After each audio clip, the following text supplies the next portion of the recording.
시청자 여러분 안녕하십니까. 신일균의 국방TV 세큐리티 뉴스입니다. 정말 전 세계가 바람 잘 날이 없을 만큼 시끄러운 것 같습니다. 아시아에서는 북한이 핵실험을 준비하고 있고, 중국은 중국판 특수군사작전이라 할 수 있는 새로운 명령서가 발행됐습니다. 유럽에서는 우크라이나 전쟁이 여전히 세계 각국 언론의 헤드라인을 뜨겁게 달구고 있습니다. 오늘도 북한과 중국, 우크라이나 관련된 주요 뉴스들을 간추려서 여러분들께 전해드리도록 하겠습니다. 먼저 첫 번째 소식입니다. 핵실험이 임박했다는 북한이 이번에는 열병식 준비 정황을 보이고 있어 주목됩니다. 평양 남동쪽에 위치한 미림 비행장에 미상의 병력이 집결한 모습이 포착됐는데 기존의 열병식 준비 모습과는 뭔가 달라 보입니다. 북한이 평양시 남동부 소재 미림 비행장에 미상의 병력을 집결시키고 있으며 이는 열병식 준비로도 볼 수 있지만 그 동향이 과거와는 다른 양상을 보이고 있다고 미국의 소리 VOA가 6월 17일 보도했습니다. VOA는 상업용 민간 위성 플래닛 랩스의 위성 사진을 분석한 결과 이달 1일과 3일, 11일, 12일, 14일 등 총 5회에 걸쳐 미림 비행장에서 병력 이동이 감지됐다고 밝혔습니다. 해당 사진에는 병력의 무리로 보이는 점 형태가 8개에서 9개 정도 등장했지만 이들은 열병 대열을 갖추거나 행진하지는 않았고 열병식 준비 과정에서 반드시 등장하는 지휘 차량도 식별되지 않았습니다.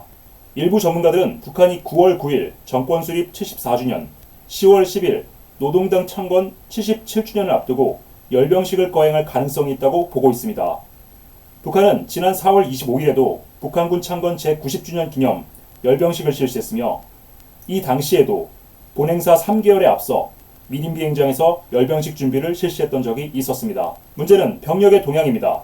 일반적으로 열병식 준비 병력들은 3개월 전부터 대열을 맞추는 연습을 하고 열병식 한 달 정도 남은 시점에 차량과 미사일 등 각종 장비가 동원돼 리허설을 실시합니다.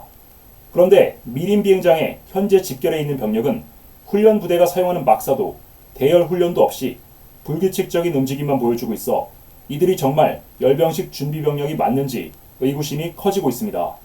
북한의 이러한 움직임은 최근 핵실험 준비로 한미연합 정보자산의 눈과 귀가 북한에 집중된 상황에서 외부의 감시를 분산시키기 위한 의도로 풀이되는데요. 도대체 북한 지도부가 무슨 생각을 하고 있는 것인지 좀 더 지켜봐야겠습니다.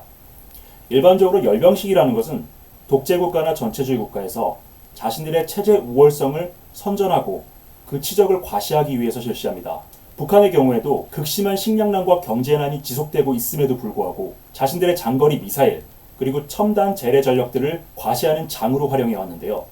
과거에는 이러한 열병식이 북한 주민들을 대상으로 해서 어느 정도 체제 결속을 강화시켜주는 효과가 있기는 있었습니다. 북한은 이 열병식을 통해서 대외적으로는 자신들의 전략적 무기 그리고 재래식 전쟁 수행 능력을 과시하고 내부적으로는 이러한 어려움 속에서도 자신들이 이러한 성과를 이루어냈다. 외부의 침략으로부터 북한 주민들을 지킬 수 있는 것은 현재의 체제뿐이다. 이러한 선전수단으로 활용해 왔는데요. 문제는 지난 4월에 있었던 열병식부터는 이러한 체제 선전과 결속 효과가 북한 당국이 의도했던 것과 정반대로 나타나고 있다는 것입니다. 최근에 북한을 가장 괴롭게 만들었던 것이 코로나입니다. 잘 알려진 것처럼 북한은 백신 접종이 이루어지지 않았고 영양 상태가 나쁘기 때문에 일반 주민들의 면역 상태가 극도로 취약합니다. 북한은 그럼에도 불구하고 지난 4월 열병식을 거행했습니다. 1월부터 준비된 그 열병식 준비 때문에 정말 많은 군인과 주민들이 피해를 봤습니다. 작년 북한의 식량 사정은 대단히 악화됐었는데요. 그 악화된 경제 상황, 그 악화된 식량 상황 속에서도 북한은 열병식을 준비하는 그 병력들의 전투 근무 지원을 일반 주민들에게 떠넘겼습니다.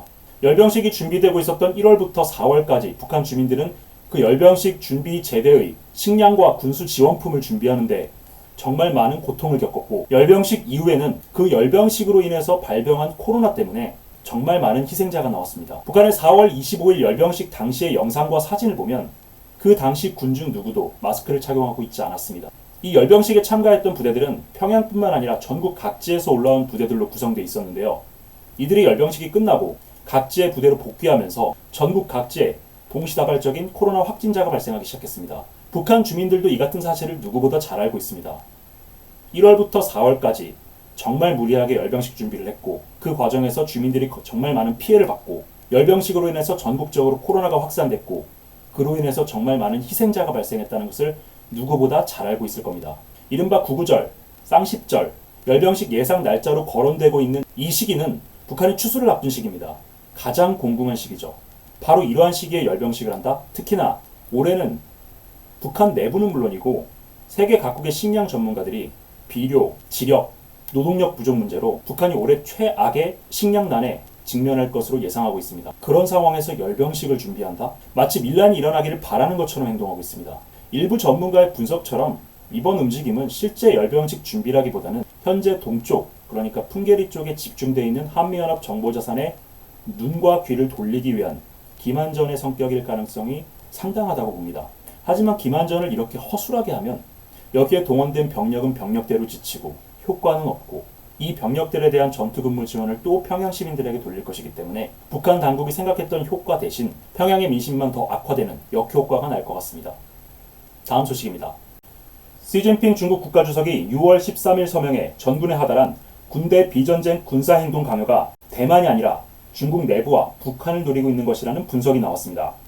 호주에 기반을 둔 역내 최대 중국어 신문 오주신문망이 주목할 만한 분석을 제기했습니다. 중국 시진핑 국가주석이 6월 13일 서명하고 6월 15일부터 발효된 군대 비전쟁 군사행동 강요는 최근 대대적으로 진행 중인 국무원과 언론사 인적 불가리와 더불어서 오는 10월 예정된 제20차 전국 인민대표자 대회에서의 사면임을 보장하기 위한 조치라고 호주 오주신문망이 6월 17일 보도했습니다. 매체는 오는 10월 중국 공산당 제20차 전국 인민대표자 대회가 열리는데 이 대회에서 시 주석이 3년임에 성공할지 주목된다라면서 최근 발효된 군사명령은 선전 분야에서의 대대적 인적 교체와 더불어 시진핑 체제 안정을 위한 사전 조치라고 분석했습니다. 매체는 해당 명령서가 서명된 다음 날인 6월 14일 중국 국무원이 선전, 언론 관리 분야에서 대대적인 인사이동을 발표했다라고 밝히면서 국가전파총국 주임, 국무원 정보실장 등 관영 매체와 언론을 통제하는 6개 장차관급 인사교체가 이루어졌다고 전했습니다. 또한 이에 앞서 관영 신화통신과 영문 매체 차이나데일리, 인민일보, 노동자신문 등 주요 언론사의 데스크에 대한 대대적인 물갈이도 이루어졌다고 전했습니다. 매체는 이러한 조치가 국가의 모든 미디어를 시진핑 계열이 장악함으로써 10월 전임대에 앞서 시진핑에 대한 비판적 여론이 조성되는 것을 철저히 차단하기 위한 목적이고 시진핑의 연임에 도전하는 세력이 등장할 경우 군사력 동원을 통한 무력 진압도 불사하겠다라는 의미라고 분석했습니다. 인민일보에 따르면 군대 비전쟁 군사행동 강요는 6개 장 59개 조항으로 구성됐는데요. 군사작전은 물론 민사작전에 대해서도 상세하게 기술하고 있습니다. 핵심 임무로는 비상사태 대응 및 처리, 인명과 재산 보호, 국가 주권과 안보 및 개발 이익 수호, 세계 평화 및 지역 안정 유지, 군사력 운용 혁신, 비군사 조직에 대한 집행 규제를 명시하고 있습니다. 여기서 비상사태 대응 및 처리, 대상이 명시되지 않은 인명과 재산 보호 임무는 전임대를 앞두고 발생할 수 있는 반시진핑 세력에 대한 군사적 대응을 의미하는 것으로 풀이되고 국가 주권과 안보 및 개발 이익 수호, 세계 평화 및 지역 안정 유지 항목은 북한 핵실험 징후와 관련해 대북 군사행동을 염두에 둔 것으로 풀이되고 있습니다. 중국은 과거 오바마 행정부 당시에도 미국의 북한 분할 통치를 제안한 바 있고 2016년에는 미 육군과 중국군이 북한 급변 사태에 대비해 난민 통제 회의와 관련된 훈련을 실시하기도 했습니다. 과연 중국판 특수군사작전 명령이라고 불리는 이 조치가 무엇을 대비하고 있는 것인지 그 진짜 의도를 면밀히 추적하고 파악해야겠습니다. 자, 일단은 이 스토리를 말씀드리기 전에 사진 한 장 먼저 보시겠습니다. 이 사진은 박근혜 전 대통령이 지난 2016년 10월 1일 국군의 날 행사에서 기념사를 하는 모습입니다.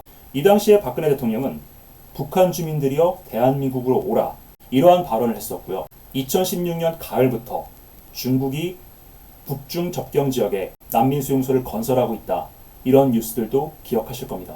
여러분 2017년 5월 문재인 정부가 출범한 직후에 북한 중앙검찰서와 국가보위성에서 공동성명을 발표한 적이 있었습니다. 우리 국가정보원이 북한 체제를 전복하려 했다. 김정은을 위해하려 했다. 그렇기 때문에 그 당시 국정원장과 관련된 모든 인원들의 신병을 북한 측에 인도해라.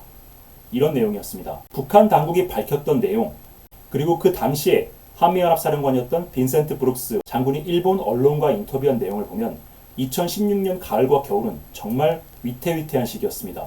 바로 이 시기에 박근혜 대통령께서 북한 체제 붕괴를 암시하는 그 발언을 하신 얼마 뒤에 중국과 미국이 이상한 행동을 합니다. 자, 이 사진을 한번 보시겠습니다. 이 사진은 박근혜 대통령이 북한 주민에 대해서 그런 발언을 하신 직후인 10월 31일 미국에서 찍힌 사진입니다. 중국군 서부전구 사령관이었던 자오종치 상장이 미 태평양 육군 사령부와 제1군단을 방문했던 사진입니다. 이 당시에 자오종치 상장이 끌고 왔던 중국 대표단이 미육군 1군단과 함께 인도주의적 지원, 난민 대응, 재난 구조 이러한 이슈를 가지고서 회의를 했었습니다. 자, 그런데 중국군 서부전구는 우리가 알고 있는 중국 서부 지역, 티벳이나 신장 웨이얼 지역 이곳을 관할하는 부대입니다. 미육군 1군단은 미국 서부 해안에 배치되어 있긴 하지만 실제 작전 지역은 태평양 전역입니다. 이 두 개의 부대는 작전 구역이 겹치지 않는데요. 더 재밌는 건 자오종치 상장이 중국으로 돌아간 뒤에 약 보름 정도 있다가 중국군 대표단이 다시 1군단을 찾습니다. 그리고 실무 장교들이 난민 통제, 인도적 지원에 대한 실무 회의를 합니다. 그리고 얼마 있다가 중국의 쿤밍에서 관련된 훈련을 실시합니다. 이 당시에 저희 신인균 대표가 방송에 출연해서 그러한 분석을 굉장히 많이 드린 적이 있었습니다. 중국과 미국이 뭔가 모종의 일을 꾸미고 있고 그 대상은 북한이 될 것이다. 그런데 현재 미국의 외교 안보 라인에 있는 사람들은 그 당시 오바마 행정부에서 외교 안보 라인에 있었던 사람들이 한 단계씩 영전에서 올라가 있습니다. 미국은 미국대로 바이든 행정부의 11월 중간선거를 앞두고 거의 바닥으로 떨어지고 있는 지지율을 다시 끌어올려야 될 필요가 있고요. 중국은 중국대로 핵실험을 하지 말라고 여러 차례, 여러 채널을 통해서 압박을 가하고 있음에도 불구하고 핵실험을 준비하고 있는 통제되지 않는 북한을 안정화시켜야 될 필요가 있습니다. 저희가 데일리 디펜스와 시큐리티 뉴스를 통해서 전해드린 것처럼 현재 동북아시아 지역에는 걸프전 이후 최대 규모의 미군 전력이 집결해 있습니다. 북한 내부에서는 이번 핵실험이 한 차례에서 끝날 것이 아니라 소형 전술 핵무기와 수소탄 두 가지를 연달아 실험할 것이라는 그런 정보도 흘러나오고 있습니다. 북한이 이렇게 핵실험을 준비하고 있는데 미국은 미국 나름대로 외교적인 수단을 총동원해서 북한을 설득하고 있습니다. 최근에 토니 블링컨 미국 국무장관, 네드 프라이스 미국 국무부 대변인이 자신들은 전제 조건 없는 대화를 북한에 계속 제안을 하고 있고 그 제안을 북한이 무시하거나 거부하고 있다고 밝혔습니다. 미국 입장에서는 1년 동안 정말 많은 대화 시도를 했었고 그 모든 대화 시도를 북한이 거부했다. 이런 충분한 명분을 가지고 있습니다. 하지만 북한은 1년 넘게 계속된 바이든 행정부의 대화 시도를 계속 거부해왔고 ICBM 실험에 이어서 연쇄 핵실험까지 준비하고 있습니다. 이 상황이라면 중국도 더 이상 북한을 옹호하거나 감쌀 수 있는 그러한 입장이 아니고요. 미국이 집결한 이 정도 군사력으로 북한을 공격한다면 이에 맞서서 중국이 북한을 지켜줄 수도 없습니다.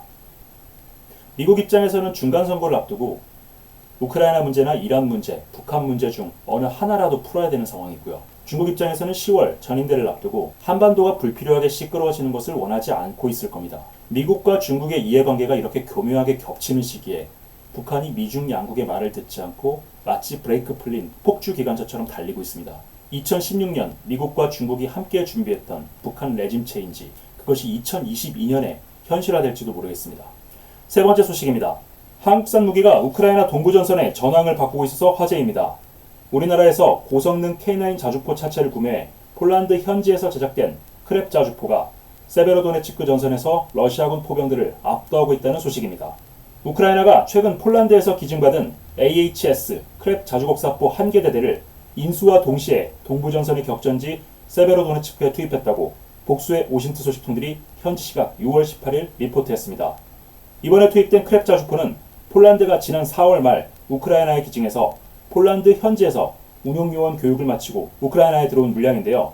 우크라이나는 가장 급박하게 돌아가는 전선인 세베로도네츠크 전선에 크랩 자주포 1개 대대를 모두 투입했습니다. 현재 세베로도네츠크 전선은 러시아가 압도적인 물량의 포병 전력을 동원해 대규모 화력전을 펼치고 있는 곳입니다. 이 때문에 우크라이나군은 막대한 인명피해를 입으며 방어선 유지에 어려움을 겪어왔습니다. 기존에 우크라이나군이 보유하고 있던 포병 전력은 대부분 구소련제 구형 화포들이었는데요. 최근 서방 각국이 나토 규격의 155mm 화포를 제공하긴 했지만 대부분 구형이거나 견인포여서 러시아군을 상대로 별다른 위력을 발휘하지는 못했습니다. 그러나 크랩 자주포는 투입된 지 이틀 만에 세베로도네츠크 전선의 상황을 완전히 정리했다는 말이 나올 정도로 압도적인 위력을 보여주고 있습니다. 이 자주포는 우리나라의 K9 자주포 차체, 영국의 AS-90M 자주포 포탑을 결합한 물건인데요. 고성능 차체 덕분에 고속기동 중 정차에서 급속 사격을 퍼붓고 다시 진지를 이탈하는 전술구사가 가능해서 러시아군을 일방적으로 박살내고 있습니다. 우크라이나군은 크랩 자주포대대에 잔여 탄약을 집중 보급해 세베로도네츠크 동쪽의 러시아 포병들을 하나씩 박살내고 있는데요. 이번에 공급된 18문 외에도 우크라이나가 긴급 도입한 추가 60문도 현재 폴란드에서 인도 절차가 진행되고 있어서 이 자주포가 동부전선의 판도를 바꿀 것이라는 기대감이 확산되고 있습니다. 자, 이 크랩이란 자주포, 원래는 폴란드가 폴란드 UPG라는 회사에서 차체를 자체 제작해서 조달했었습니다. 그런데 이 UPG라는 차체가 155mm 곡사포의 강력한 반동을 견디지 못해서 한 발 한 발 포탄을 쏠 때마다 차체가 앞뒤로 요동치는 심각한 결함이 발생된 적이 있었습니다. 폴란드는 이 문제를 해결하려고 했는데 결국 폴란드 정부가 제시했던 시안을 맞추지 못했고 전력화가 시급했던 폴란드군이 우리나라 K9 자주포의 차체를 기존 크랩 자주포의 포탑과 결합하는 묘수를 생각해냄으로써 지금의 크랩 자주포가 탄생하게 됐습니다. 우리나라의 K9 자주포는 우리나라 언론에서도 많이 다뤄진 바 있겠지만은 그야말로 명품 자주포입니다. 산악 지형을 고려해서 정말 튼튼하게 만들어졌기 때문에 토션바 방식을 사용했던 기존의 UPG 차체와는 비교할 수 없을 정도로 우수한 성능을 내는 차체입니다. 이 폴란드의 이 크랩 자주포는 영국제 포탑을 수입해와서 한국에서 수입한 K9 자주포 차체를 결합한 형태로 만들어졌는데요. 이게 지금 현재 우크라이나 전선에 투입되어 있는 그 어떤 자주포보다 강력해서 말 그대로 전선의 판도를 바꿔놓고 있는 상황이 됐습니다. 여기 보시는 것처럼 저는 포병장교 출신인데요. 155mm 견인포 그리고 K9 부대 양쪽에서 다 근무를 해봤습니다. 155mm 견인포 같은 경우에는 지금 사진에서 보시는 것처럼 트럭으로 끌고 가다가 사격 명령이 떨어지면 평평한 땅을 찾아서 가신을 벌리고 발톱을 받고 방열을 합니다. 이게 정말 숙달된 부대도 정말 빠르면 10분 정도, 일반적으로는 15분 정도 걸리는데요. 방열하고 사격하고 다시 포를 접고 차에 걸고 현장을 이탈하기까지, 즉 사격 명령 접수부터 사격 후 진지 이탈까지 20에서 30분 이상이 소요됩니다. 이 20에서 30분이라는 시간은 적의 대포병 레이더, 무인기, 포종심 정찰대, 이런 정찰 자산들에게 자신의 위치를 노출시키고 적의 대포병 사격이 날아왔을 때 아군 포병 부대의 생존을 보장할 수가 없습니다. 그래서 자주포라는 것이 나온 건데, 문제는 우크라이나군이 현재 가지고 있는 기존의 자주포들, 그리고 서방 세계가 공급했던 M109 계열의 자주포들, 이 자주포들도 말은 자주포지만 실제로는 화포를 지면에 고정하고 수동으로 방열 절차를 밟아야 하기 때문에 사격 준비 시간, 그리고 진지 이탈 시간이 굉장히 오래 걸립니다. 자, 그런데 K9 자주포 어떻습니까? K9 자주포는 이동 중에 사격 명령을 무선으로 접수하면 이동하던 도로 그 자리에서 바로 멈춰서 사격 준비를 할 수 있습니다. 사격 준비라는 것은 자신의 위치, 그리고 적의 위치, 그리고 자신과 적의 고도, 이 고도에 따른 표고차, 그리고 외부 탄도학적 요소라고 해서 풍향, 풍속, 온도, 기압, 이러한 요소들을 종합적으로 계산해서 몇 도 각도로 어떻게 사격할 것인가, 이런 사격 재원을 도출해내고요. 그렇게 도출된 사격 재원을 포에 입력해서 발사를 합니다. 그런데 통상적으로 일반적인 화포는 포를 한번 발사한 다음에 화포가 밀리는 경향이 있습니다. 반동이 워낙 세기 때문이죠. 자, 그러면 다시 그 틀어진 조준점을 정렬을 해야 됩니다. 자, 그런데 이 K9 자주포는 이 자주포 자체의 무게도 굉장히 무겁고 서스펜션이 굉장히 잘 돼 있어서 약간의 흔들림, 이 서스펜션이 받아낼 수 있는 그런 약간의 흔들림 외에는 최초에 겨냥했던 그 방열 재원을 그대로 유지할 수 있습니다. 그래서 이동 중에 사격 명령을 받으면 정차에서 30초에서 1분 이내에 초탄을 발사하고, 그리고 추가 1분 이내에 최대 6발까지 포탄 사격이 가능합니다. 자, 그럼 한번 상상을 해보겠습니다. 우크라이나가 세베로도네츠크 지역에 배치한 크랩 자주포 1개 대대 18문이 이 지도에서 보시는 세베르스키 도네츠강 서쪽에서 기동을 하고 있다가 사격 명령을 받으면 정차하고 1분에서 2분 이내의 굉장히 짧은 시간에 각 화포당 6발씩 100발이 넘는 포탄을 1, 2분 만에 쏘고 도망갈 수 있다. 이건 러시아군의 대포병 전력으로는 대응 자체가 불가능한 전력입니다. 포탄이 날아와서 어디서 쐈겠구나 판단을 해서 그 위치에 포탄을 쏘면 이미 그 크랩 자주포들은 전부 다 도망간 뒤거든요. 그리고 사거리도 굉장히 깁니다. 지금 현재 러시아가 사용하고 있는 투S-19 같은 경우에는 사거리가 25에서 30km 정도밖에 되지 않지만 이 크랩 자주포는 40km까지 포탄을 쏴 올릴 수 있습니다. 즉 세베르스키 도네츠강 서쪽에서 강을 건너지 않고서도 세베로도네츠크 시가지 동쪽의 러시아군 포병대를 집중적으로 포격할 수 있다는 얘기죠. 러시아군 입장에서는 정말 죽을 맛일 겁니다. 대화력전을 하고 싶어도 치고 빠지고 도대체 잡을 수가 없는 이 자주포들이 계속해서 진지 변환을 하면서 사격을 하니까 그렇게 신속한 진지 변환과 신속한 사격이 안 되는 러시아군 자주포, 방사포들은 앉아서 당할 수밖에 없는 것이죠. 군에서는 이러한 전술을 슈렌스쿠트, 쏘고 도망간다는 표현을 쓰는데요. 지금 현재 우크라이나군은 이 기능을 처음으로 써보면서 굉장히 놀라워하고 있다고 합니다. 그래서 이러한 기능 때문에 폴란드에 추가로 60문을 더 주문한 거고요. 그런데 이런 슈렌스쿠트 그리고 모든 승무원이 장갑화된 차체 안에서 보호받으면서 사격할 수 있는 이러한 자주포는 현재 서방 시장에 그렇게 많이 나와 있지 않습니다. 기껏 해봤자 이 크랩이나 독일의 PZH-2000, 우리 K9 정도인데요.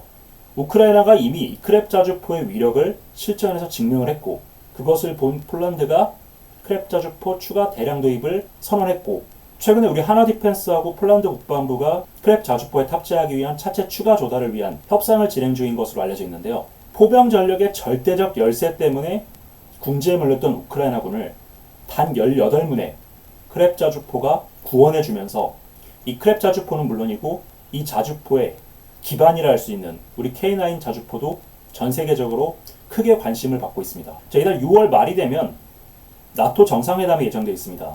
그 나토 정상회담에서 우크라이나에 대한 무기 지원을 논의할 것이라고 하는데요. 이 회담에 우리나라에선 처음으로 윤석열 대통령이 참석할 예정입니다. 방사청장도 함께 간다는 이야기가 있는데요. 이번에 실전에서 그 능력을 유감없이 발휘한 우리 K9 자주포의 차체를 이용한 크랩 자주포 이것을 가지고 선전을 많이 해서 동유럽 지역의 K9 또는 하프 K9이라고 할 수 있는 이 크랩 자주포의 추가 수출 기대해 보겠습니다. 오늘의 시큐리티 뉴스는 여기까지입니다. 감사합니다.